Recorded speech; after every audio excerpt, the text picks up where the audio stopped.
Perfeito. Então vamos lá. Hoje nós vamos começar falando um pouquinho sobre o classicismo e vamos entender o que foi o classicismo. De acordo com os estudos que foram feitos por diversos estudiosos, disse que o classicismo foi o período artístico desenvolvido entre os séculos XV e principalmente o século XVI, refletindo acentuadamente o contexto histórico dessa época, fortemente marcado pelo Renascimento. Então pode ser que às vezes vocês ouçam o classicismo como um renascimento também. Então tanto classicismo e renascimento, se vocês ouvirem algum professor falando, são as duas escolas mesmo. Tanto classicismo quanto renascimento, elas são a mesma coisa, tá bom?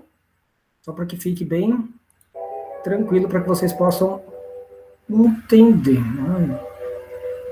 Pronto, fica baixinho assim, tá bom.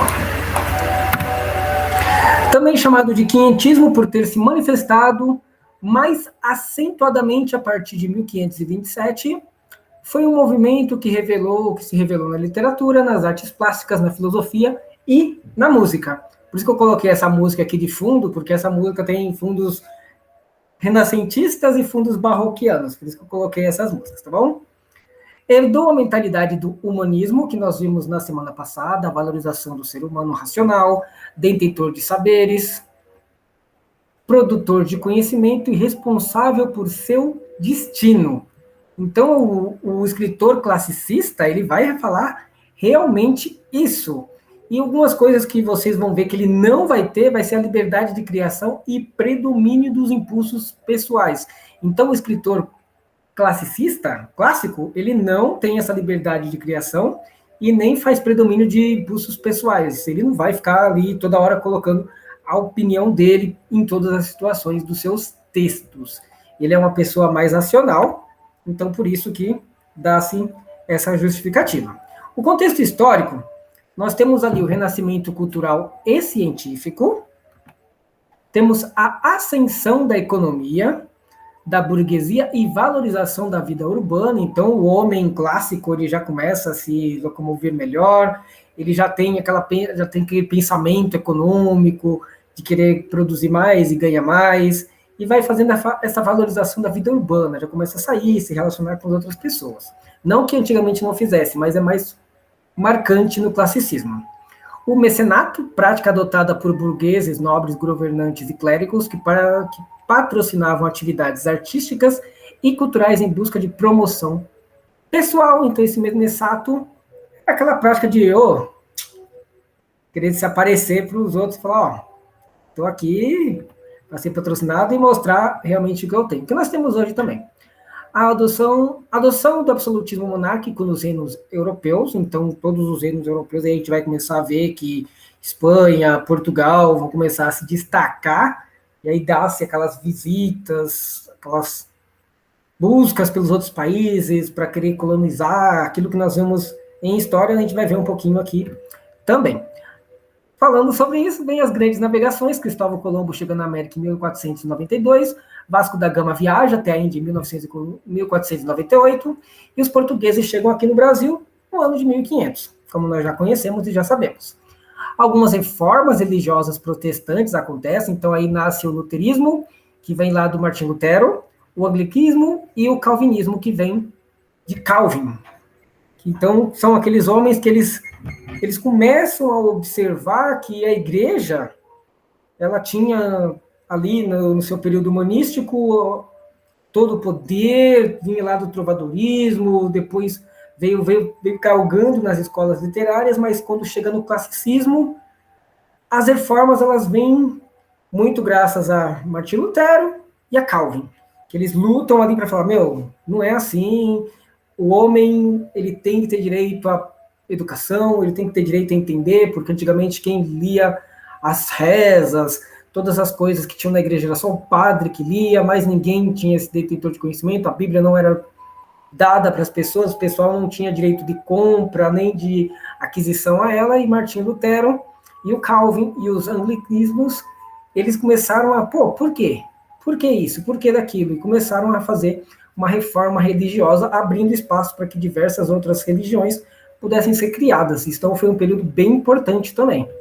que não tinha mais o poder absoluto da Igreja Católica, mas sim outros pensamentos teológicos começaram a ser desenvolvidos a partir desses três segmentos, tá bom? Então, as características do homem clássico. O que o escritor clássico ele fazia? No classicismo, houve a continuidade do resgate dos valores da antiguidade clássica, dos modelos romanos e do princípio da mimese de Aristóteles, que era uma imitação da realidade. Então, sempre que você ouvir mimese,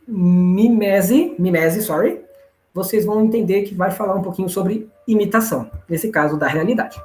As produções artísticas eram fundamentais na razão, no equilíbrio e no controle das emoções. Ou seja, no uso do racional para interpretar a realidade, além da ideia do antropocentrismo. Lembra que eu ensinei para vocês que tinha o teocentrismo, que era o senhor absoluto em tudo. No antropocentrismo, isso muda de ser. Superioridade do ser humano, da exaltação do esforço individual, do talento, da genialidade, em detrimento da valorização das origens nobres. Então, o homem ele começa a ser o dono do seu próprio esforço. Ele não dá mais créditos e valor ao ser superior. Ele começa a se achar o ser superior, não no sentido de que ele vai se adorar, mas que ele consegue fazer coisas sem a ajuda de um ser superior. Tá bom? Ficou clara essa parte para vocês? Deixa eu ver aqui no chat. Ah, beleza. Então, vamos embora.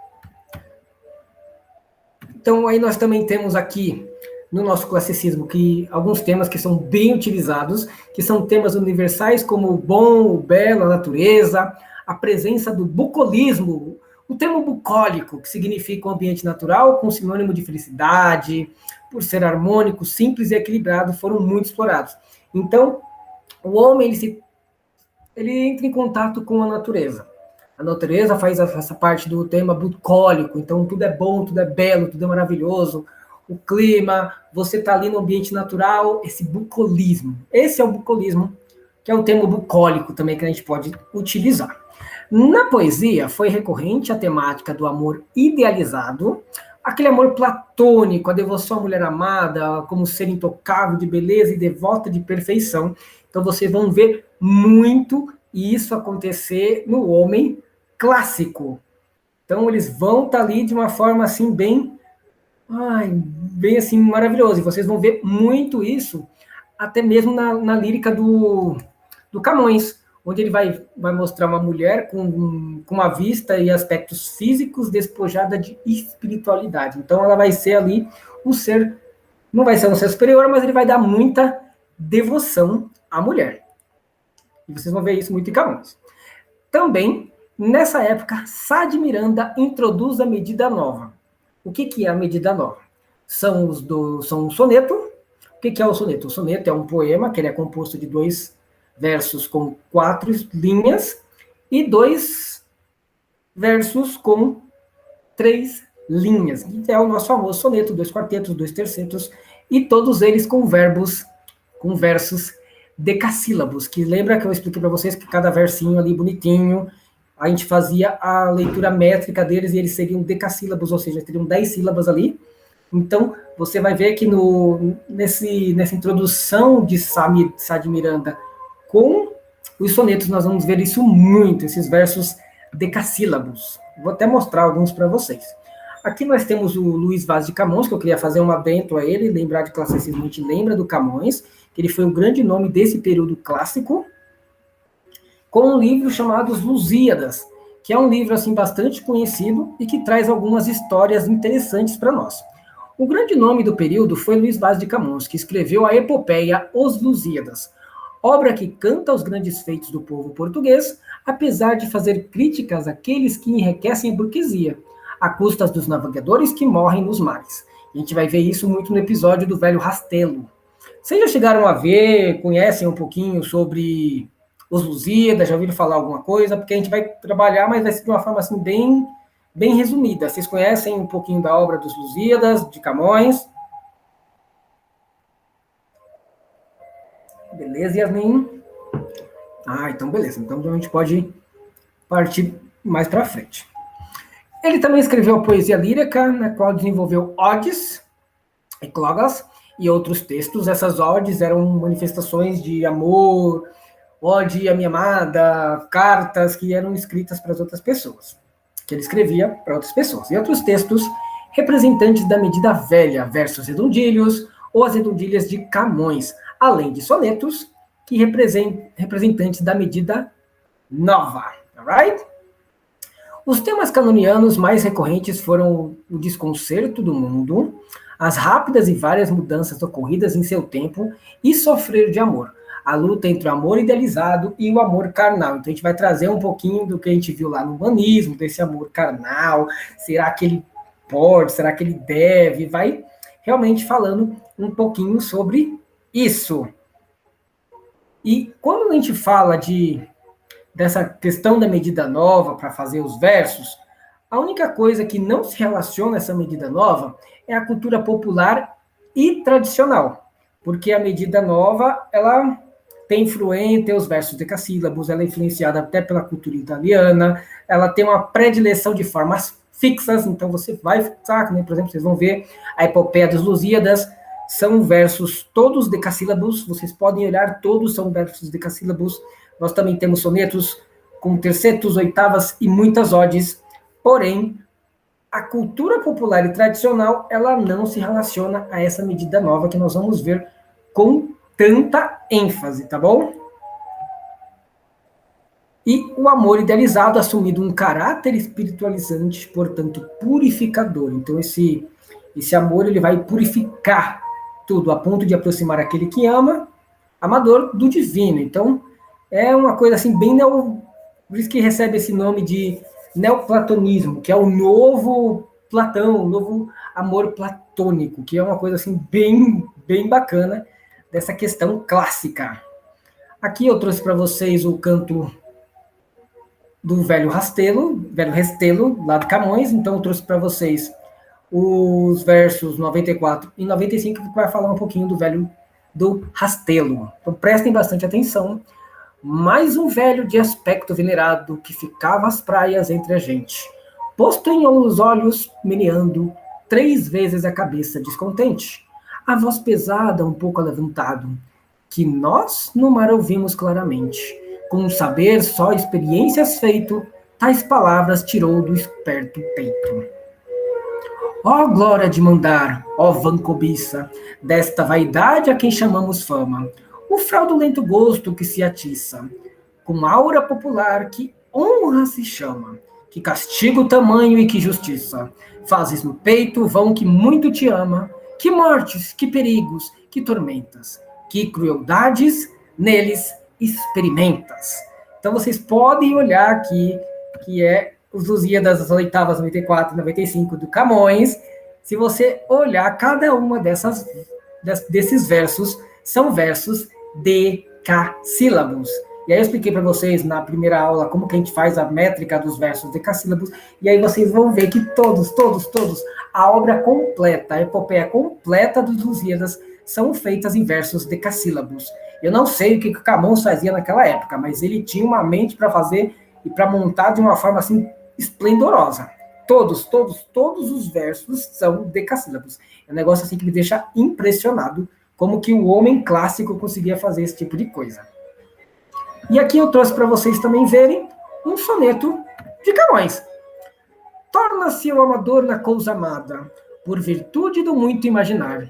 Não tenho logo mais que desejar, pois em mim tenho a parte desejada.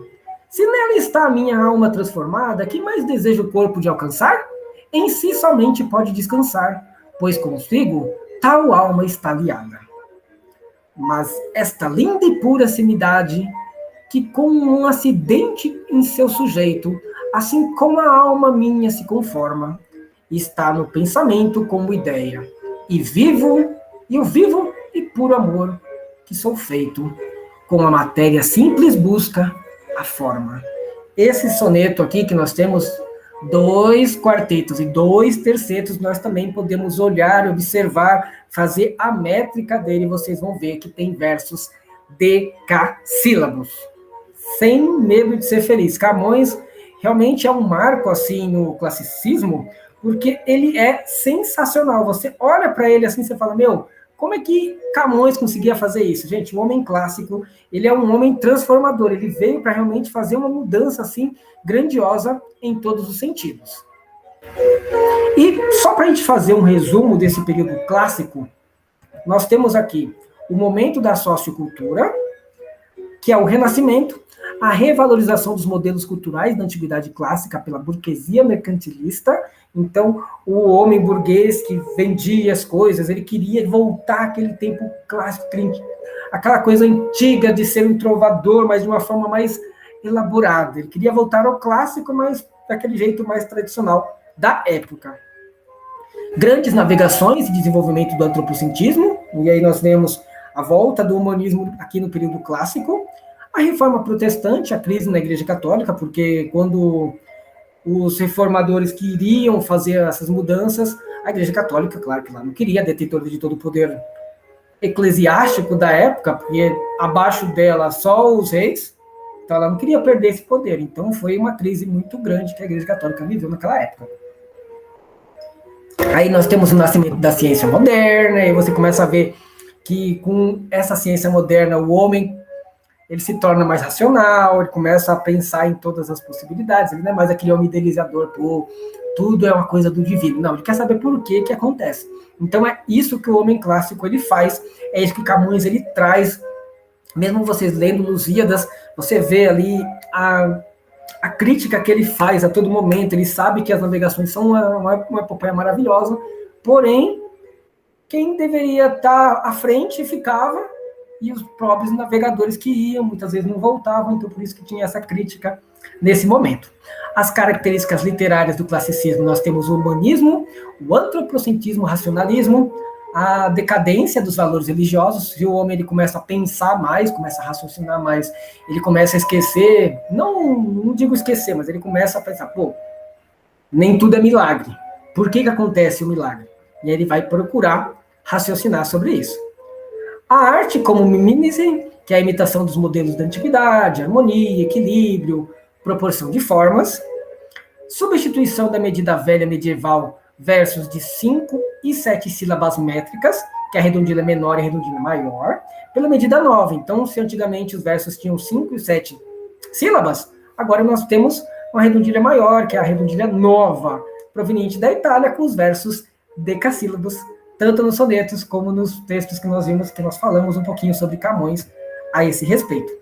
A poesia lírica e a poesia épica, elas também são características marcantes aqui do classicismo. Você olha assim, você fala, poxa, é muito gostoso, é muito bom, você fica olhando assim, você fica besta. Uma coisinha que o pessoal tinha com relação ao Camões, que a gente vai trabalhar também, é que a principal diferença entre a poesia lírica e épica, ela se manifestava de algumas formas interessantes. E ela se manifestava-se na utilização de versos de diferentes metros, ou seja, ele fazia com que textos enormes, ou seja, versos enormes, elas tivessem exatamente aqueles 10 versos decassílabos. Coisas que antigamente o pessoal faria com 5 ou 7, com a redondilha menor ou maior, ele conseguia fazer exatamente ali com aqueles versos decassílabos que você ficava assim, besta. E uma modalidade que ela não faz parte da medida nova são os sonetos, lógico, of course. Alright? E aí vocês vão ver algumas coisas nas questões que eu vou fazer para vocês. Então, autores e obras, nós temos Camões como poeta e filósofo. A poesia lírica dele influenciava medieval, de influência medieval e clássica, de temática variada e abrangente. Os mistérios da condição humana, a presença do homem no mundo, os conceitos e contradições amorosas que nós vemos ali na obra de Camões. E a poesia épica, nós temos ali os Lusíadas, narração heróica da viagem de Vasco da Gama às Índias, e a eternização de um dos momentos mais gloriosos de Portugal, época das grandes navegações, onde Portugal realmente, de fato, assim como a Espanha, eles dominavam aquela questão de, vamos não invadir, mas vamos colonizar, vamos colocar ali a nossa cultura, vamos colocar a nossa língua, vamos fazer isso em todos os lugares. Os ingleses também fizeram, tanto que a gente pode ver que lá nos Estados Unidos eles falam inglês devido, não à invasão, mas à colonização inglesa lá. No resto daqui da América do Sul, nós temos uma influência espanhola, tanto que Argentina, só o Brasil que fala português, porque os portugueses vieram direto aqui no Brasil, pegaram o Brasil e não deram tempo para os espanhóis nos ensinar o espanhol. Teria sido interessante para nós a gente ter aprendido espanhol também, né? Porque a gente não ia ficar aqui nesse Mercosul só falando português, enquanto os demais falavam espanhol. Mas, tudo bem, isso faz parte. Alguma dúvida com relação ao homem barroco? Ou clássico? Deu para entender direitinho, tranquilo?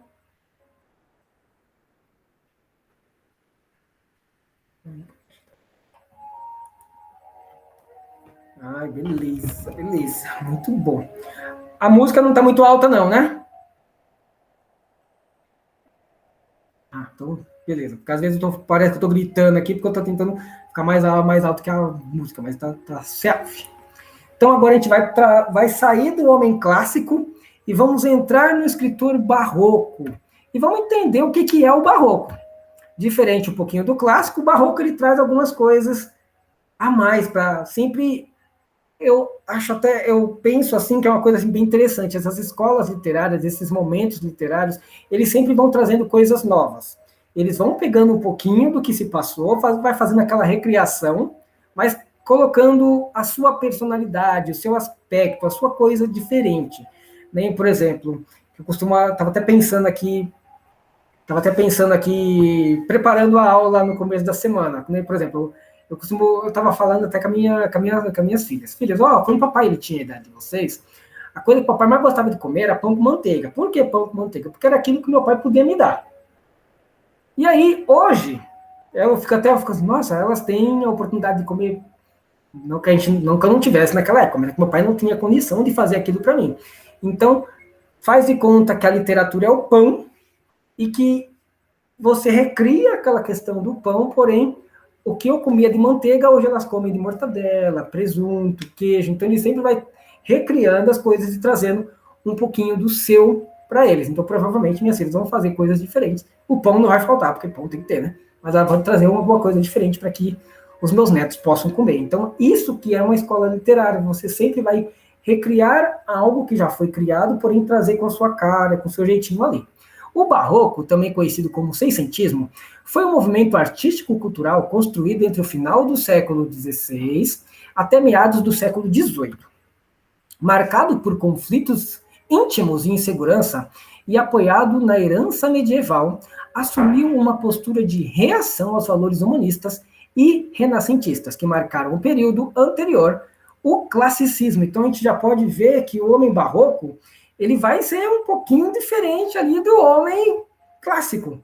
Ele vai trazer uma coisa dele, vai trazer um aspecto dele, como nós podemos ver aqui, esses conflitos íntimos, essa insegurança. O homem barroco ele procura intimidade, mas ele também é um pouco mais inseguro.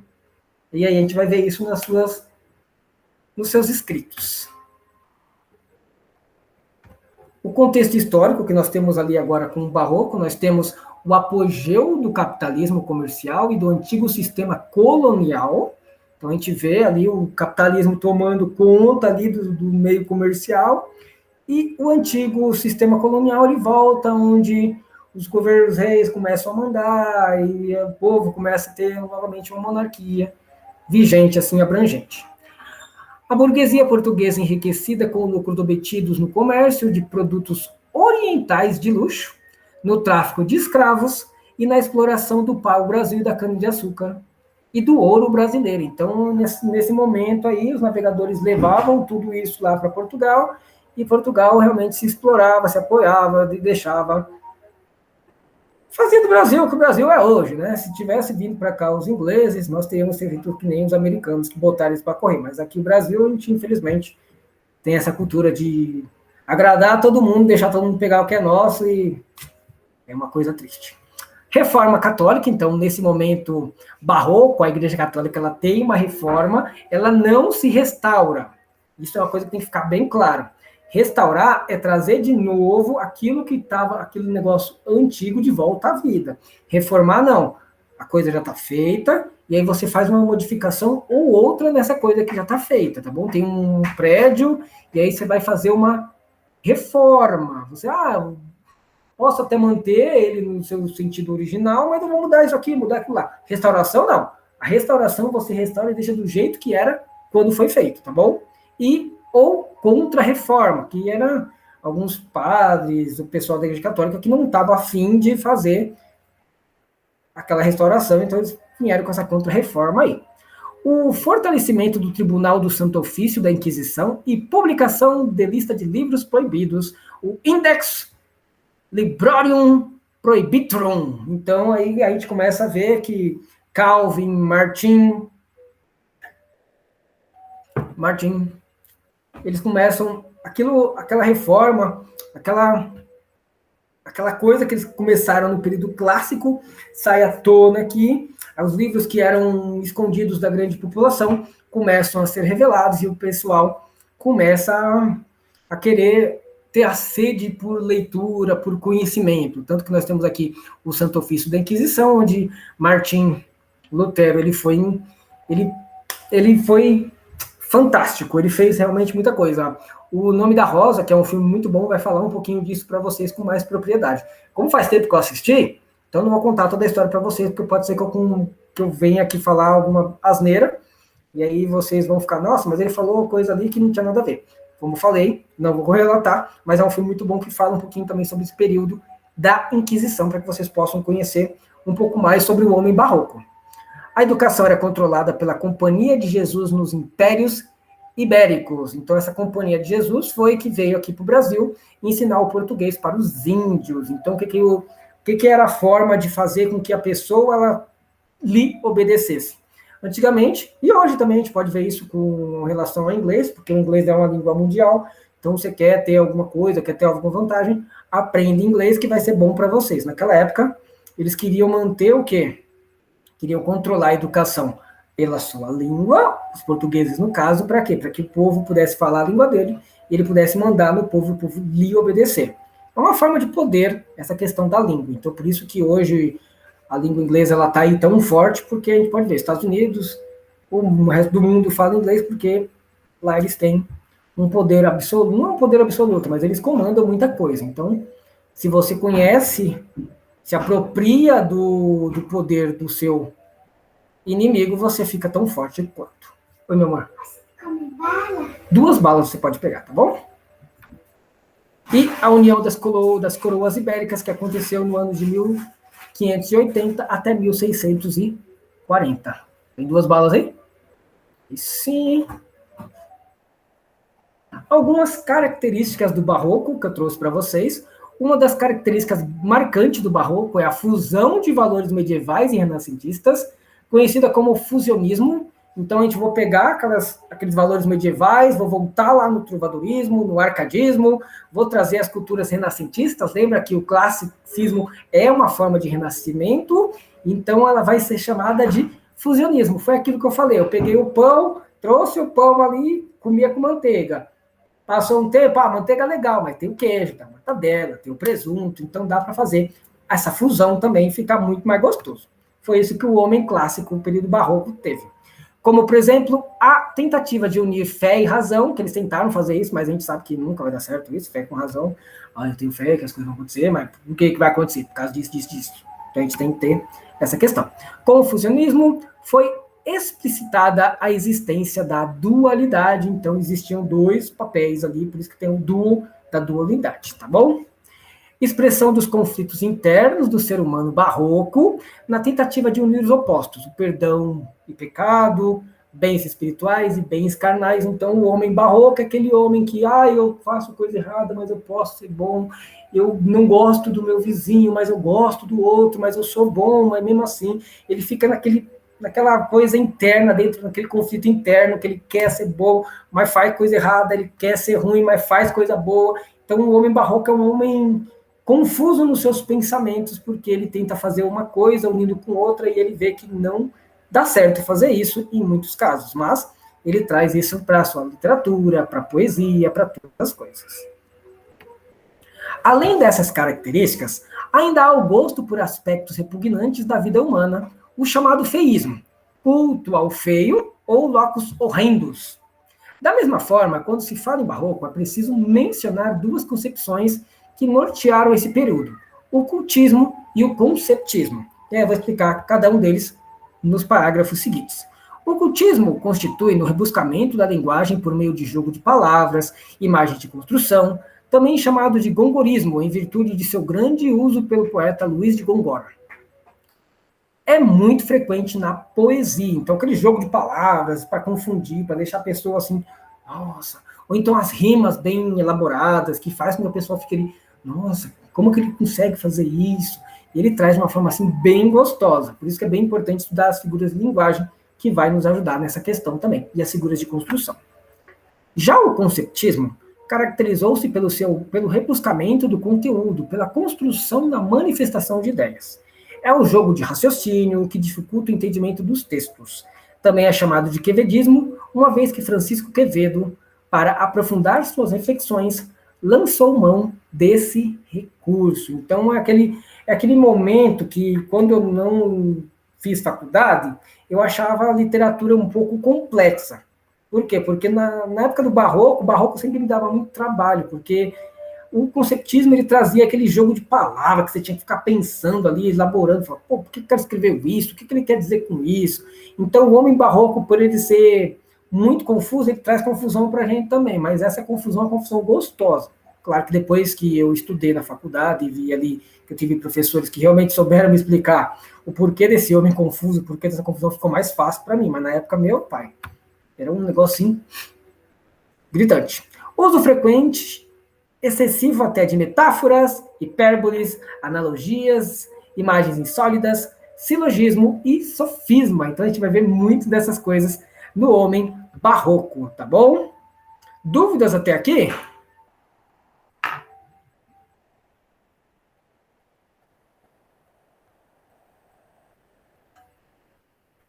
Beleza, então posso continuar. Alguns temas recorrentes na literatura barroca foram os conflitos espirituais, a fugacidade do tempo e da vida, o carpe diem. Esse carpe diem é uma coisa assim bem bacana, que é o aproveite o momento, curta agora. Carpe diem, curte o momento, vai fazer as coisas ali. Eu até coloquei aqui, colha ou aproveite o dia de hoje, então curte aquele momento mesmo. A crítica sátira à sociedade e ao governo. Então, o homem barroco ele também fazia muitas críticas, fazia muitas sátiras, tá bom? Então, isso é uma coisa que nós devemos nos ater bastante. Como autores principais, houve o padre Antônio Vieira, com seus sermões, mais conhecidos como o Sermão de Santo Antônio, que foi feito aos peixes, fazendo analogia ao sermão ao que o Salvador Jesus Cristo ele fez na época que ele dividiu, que ele deu pão e peixe para o povo comer, tá? Sermões do Bom Sucesso das Armas de Portugal contra as da Holanda, o Sermão da Primeira Dominga de Quaresma e o Sermão da Sexagésima, dentre outros de Gregório de Matos, dentre outros, e Gregório de Matos, Guerra, o famoso Boca do Inferno, com poesias líricas, sacras e sátiras. Esse Gregório de Matos, ele é um homem bem interessante. Os poemas dele está inserido ali no período barroco, pertencente à vertente sátira do escritor, e não encontra-se nessas coisas correspondência direta nas artes plásticas brasileiras na época em que o texto foi produzido. Então a gente vê a arte de Gregório de Matos diretamente nos seus escritos. Ela não está assim nas artes plásticas brasileiras, tá bom? Ela não se encontra. Então, se vocês forem responder algumas questões com relação a isso, ele é do barroco, porém não tem uma correspondência direta assim na arte plástica brasileira, apesar dele ter grande influência ali, tá bom? Então, aqui eu trouxe para vocês um soneto de Gregório de Matos. Quem és, terra homem, e em terra has de tornar-te? Te lembra onde Deus por sua igreja de porte faz espelho em que se veja a vil matéria que quis formar-te. Lembra-te, Deus, que és pó para humilhar-te, e como teu baixei sempre fraqueja, nos mares da vaidade onde peleja, te põe à vista a terra onde salvar-te. Alerta, alerta, pois que o vento berra e se assopra a vaidade e incha o pano. Na proa terras tem, a maina e fera. Todo leio mortal baixei humano, se busca salvação, tome hoje terra, que a terra de hoje é porto soberano.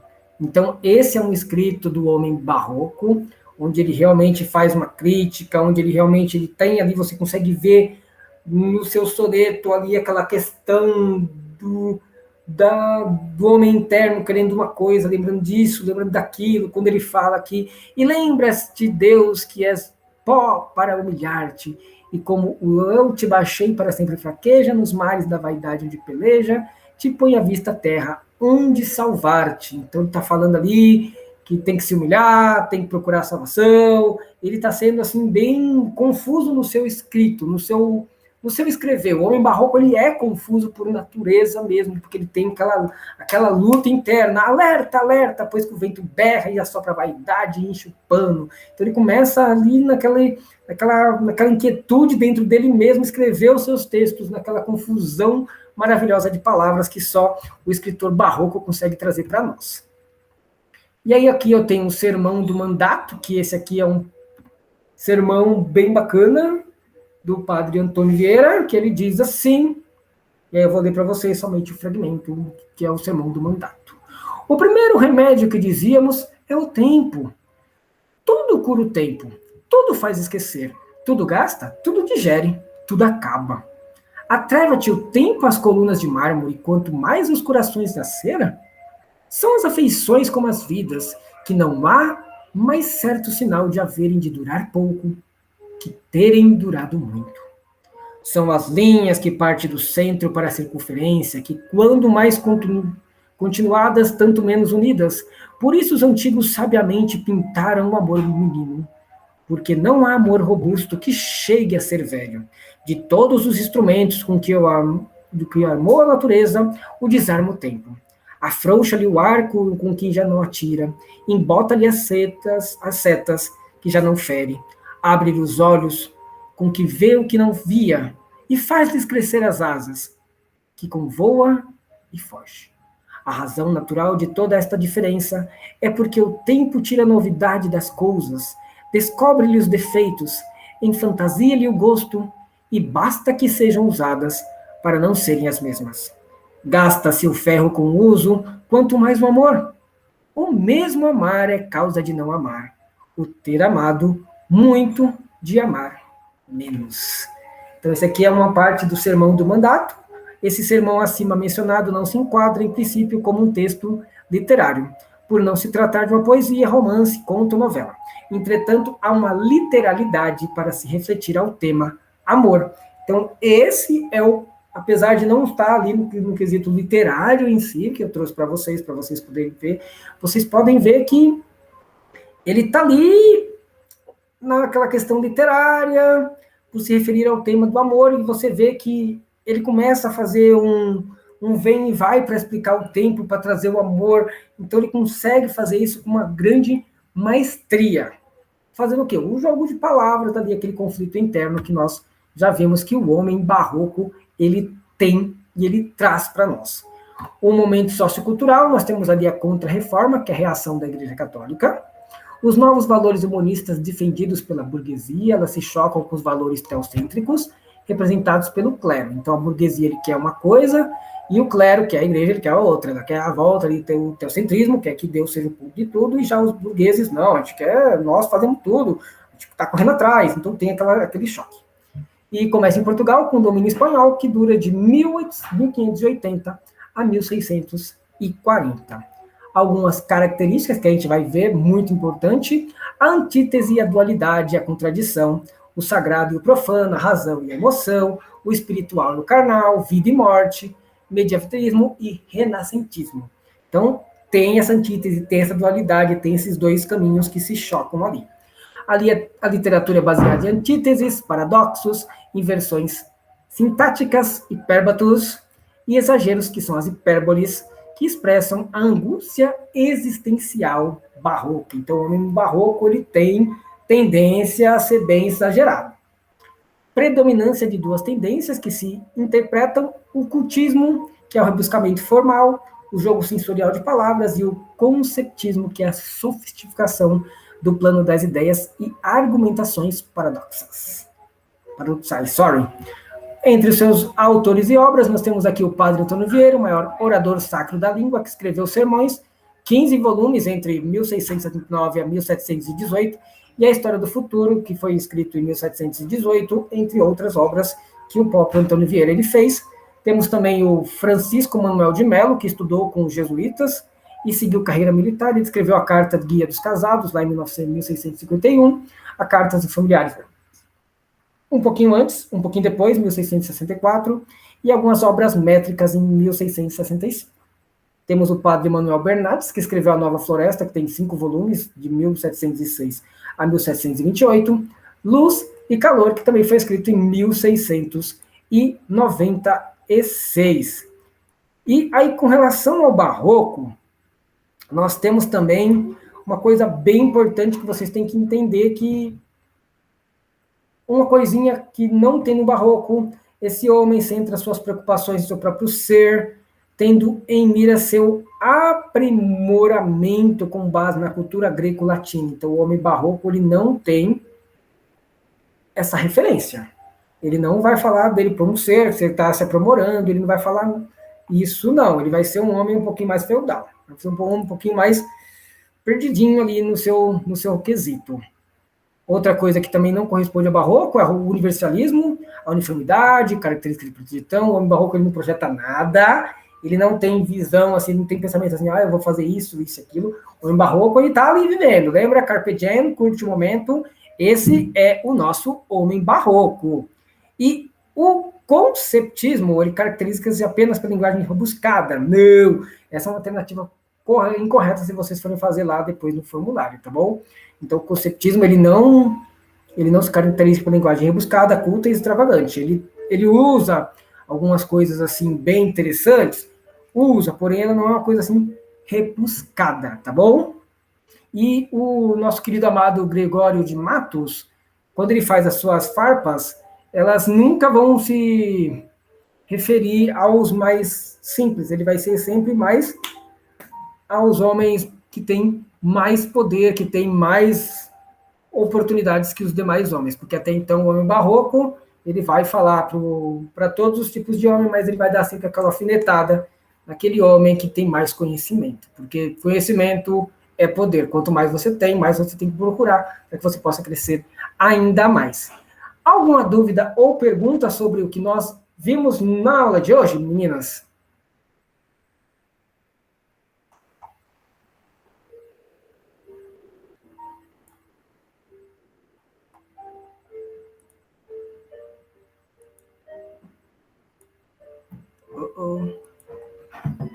Smash. Opa, beleza, então. Então, essa aqui foi a nossa aula de hoje, que nós falamos um pouco sobre o classicismo e o nosso barroco.